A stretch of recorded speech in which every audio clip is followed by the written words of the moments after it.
Hi everyone, Curtis here from Goth Rider Creations, and today we start a whole new build. This is going to be an eco-friendly guitar in the memory of a good man. Stay tuned.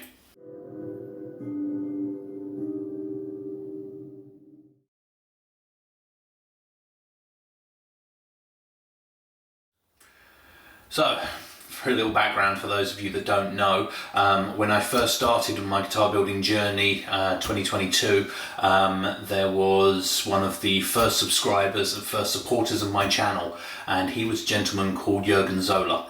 Now, he was in the original Great Guitar Build Off in 2020. He was a founding member of the Guitar Builders Collective, and an all-round nice guy.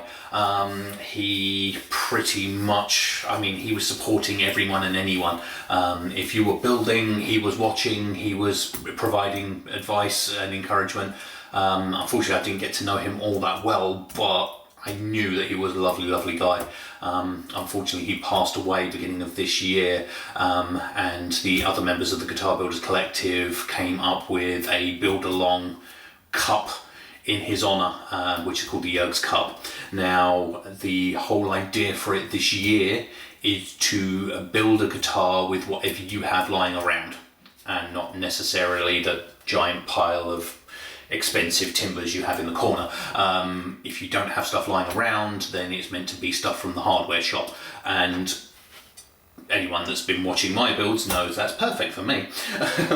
So I was racking my brains thinking what I could do, and over the summer I was coming up with loads of different ideas of what to do, and then my wife managed to get hold of a giant pile of art supplies from a lovely lady local to us who was giving up a lot of her side hobbies and gave away tons of paper craft stuff.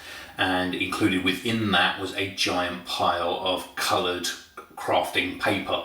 Now, my wife had no use for it, and I had a couple of litres of PVA glue, so in my spare time I made this. A 2-inch thick, badly glued together slab of paper.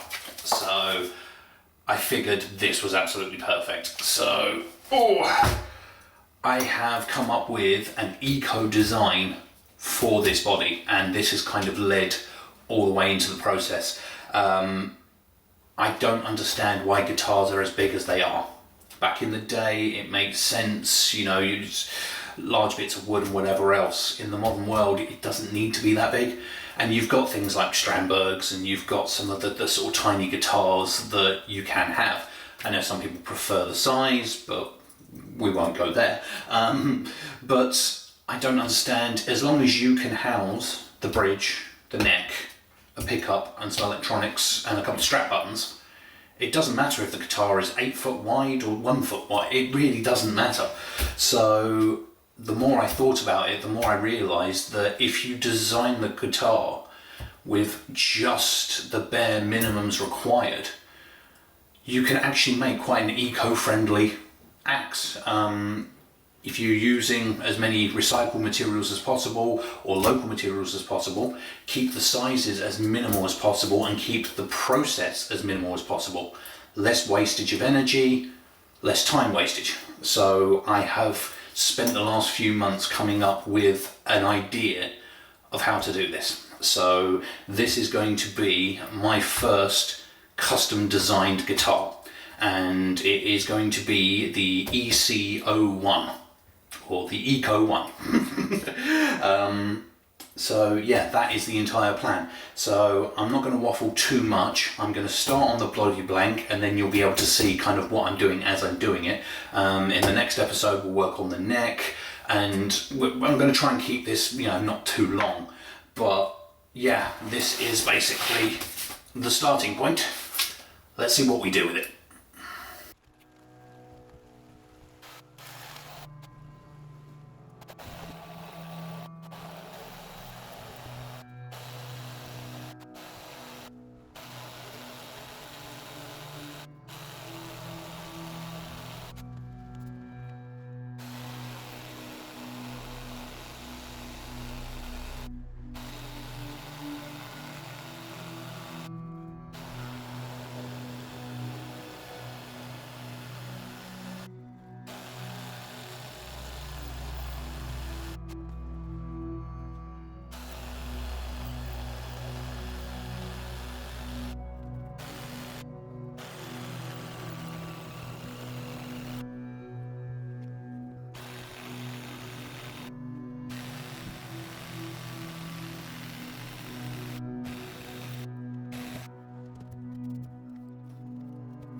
So, as you saw, that was a bit of a disaster.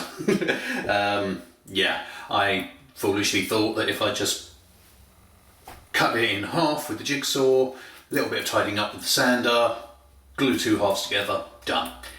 No. So yeah, the sander was basically just tickling this paper. It really wasn't doing anything. This is obviously a lot stronger than I thought. And then I had the very misguided idea of going, oh well, if I just have a straight edge, get the router out, just route a nice straight, yeah. If you think it's bad when your router jumps when you're on wood, try it on paper. Jesus, that was scary as hell. So that really didn't work. Now, the whole idea of me cutting it in half was I wanted to have one side flipped, and then I could have 2 different orientations, 2 different colours either side, give it a bit of difference. That really didn't work. But on the offside, I have come up with a solution, and it should be a little bit interesting. So where I glued up all the different bits of paper, they kind of went a little bit skew-if with each layer as it went. So I've got the 2 halves. All I did was go end to end and glue it that way, because where it's skew-if one side, it's the same skew-if on each side. So turning them round, they butt together perfectly, well, nearly perfectly. So I did a little bit of sand, and then I got all of the epoxy and glued it together. So now we have that. Now, because of the undulations on there, where I flipped one side round and glued it to the other side, the undulations are now kind of staggered, so hopefully I will get the same effect that I wanted by flipping one side over. So we shall see. But that is now done. Now, this glue joint is nowhere near perfect. I didn't ever think it was going to be, but this is nowhere near.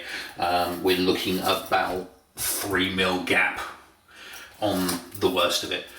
Now, I know for a lot of guitar builders that's completely and utterly unacceptable.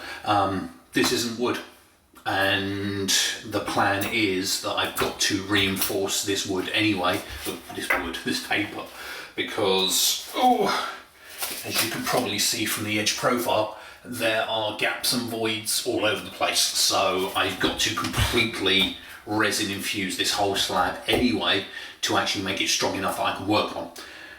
And that gave me an idea, because a lot of guitar builders say that without a perfectly done glue joint, without, millimeter perfect, it's not good enough guitar. And that's not technically true.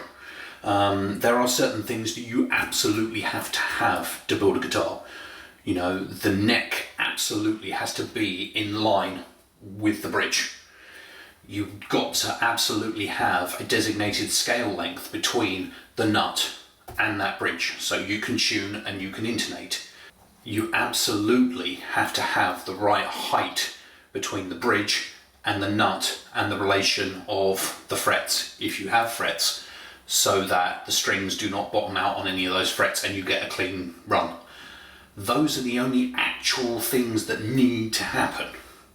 I mean, you could also say that for an electric guitar you need to have some kind of magnetic pickup device somewhere underneath the strings to transmit to an amplifier. That's it. Everything else is choice. Everything else is what you want to make. If you don't have a perfect glue joint, that doesn't matter. As long as the bits of wood are glued together enough that it holds, there's no rules. You don't have to behold to perfection. If you want perfection, build perfection, absolutely. But you can make a guitar, and it doesn't have to be perfect. So many people love relict guitars. That is a perfect guitar that someone's then smashed the crap out of. You can do what you want. You don't have to behold to the guitar building rules. But anyway, rant over. So what I'm going to do is I'm going to sand this now. What I've done is I've glued together the halves that allow almost a slight cup up in the bottom, so that actually now makes it stable and flat. So what I'm going to do is sand the living hell out of the top so I can get down to a flat or mostly flat level.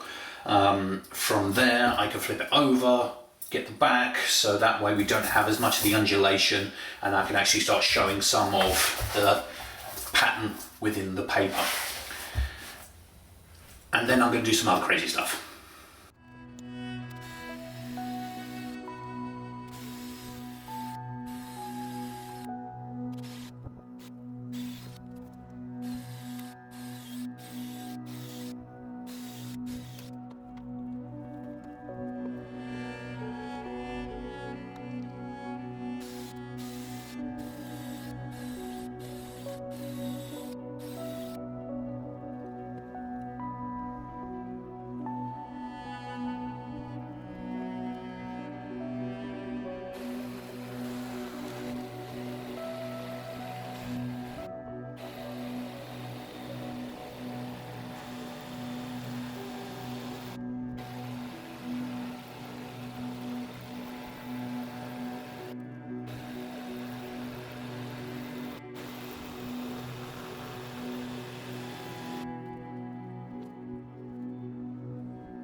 Right, and there we have it.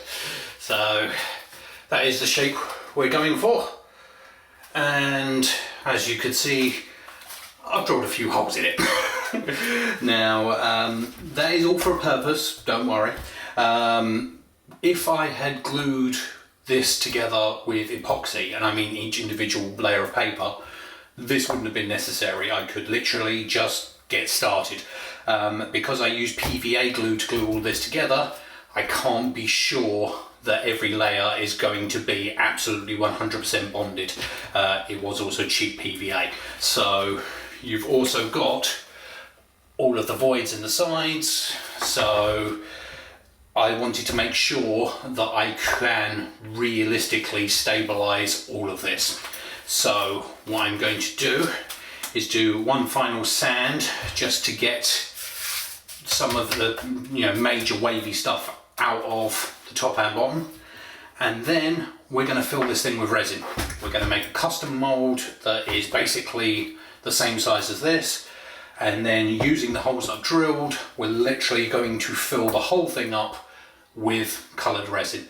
Might go for some metallic or something, not sure yet. We'll see what's what. I've got plenty of primary colours in here, so we'll see what I can come up with. But yeah, basically that's the plan, and then I can just fill the whole thing with resin.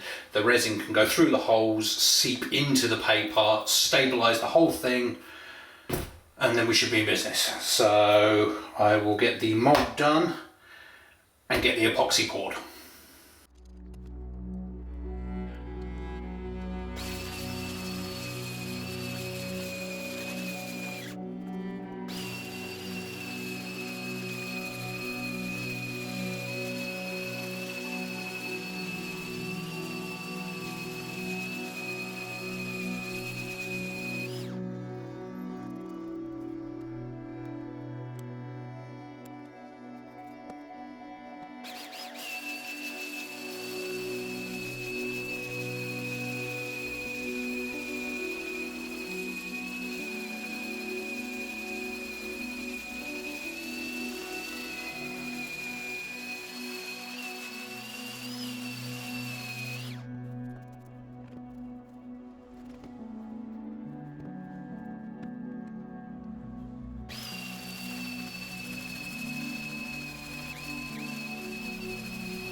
So there we have it, all sanded and in the makeshift mould.